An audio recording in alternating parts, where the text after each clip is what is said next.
नमस्कार. आज आहे दिनांक 27 मे 2026, वार बुधवार. श्री शालिवाहन शके 1948. पराभव नाम संवत्सर. ऋतू सौर ग्रीष्म. उत्तरायण.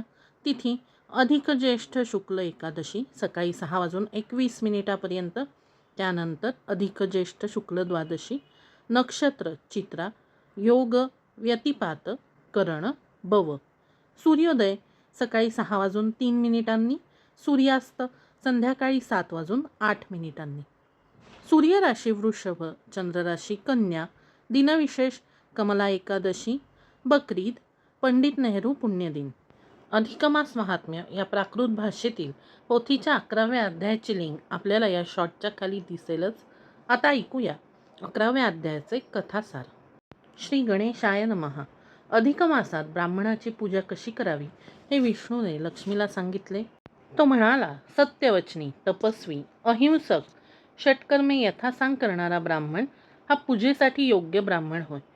ब्राह्मणाची रोज पूजा करणे फारच उत्तम. त्याला भोजनही द्यावे. तो सुलक्षणी, सुज्ञ, इंद्रिये जिंकणारा, शांत, इतिहास पुराणे जाणणारा आणि माझा निष्ठावंत भक्त असावा. लोकांना पुराणे सांगणारा ब्राह्मण मद्रूपच असतो. तसेच जेथे अधिक मासाची कथा चालते तेथे तुलसीसह मी आणि सर्व तीर्थे असतात. सत्य आणि तपाचरणी, मनाने संतुष्ट, दान घेण्यास उत्सुक नसणारा असा ब्राह्मण असावा. जो नित्य कष्ट करतो, नेहमी दुःखी असतो, असंतुष्ट असतो, तो ब्राह्मण योग्य नव्हे.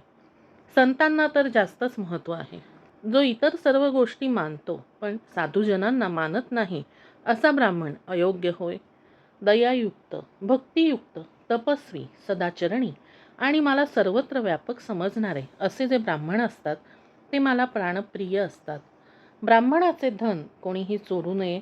ब्राह्मणांच्या उपजीविकेच्या साधनांचे हरण करू नये. नृगराजाकडून ब्राह्मणाच्या बाबतीत दानदोष घडला.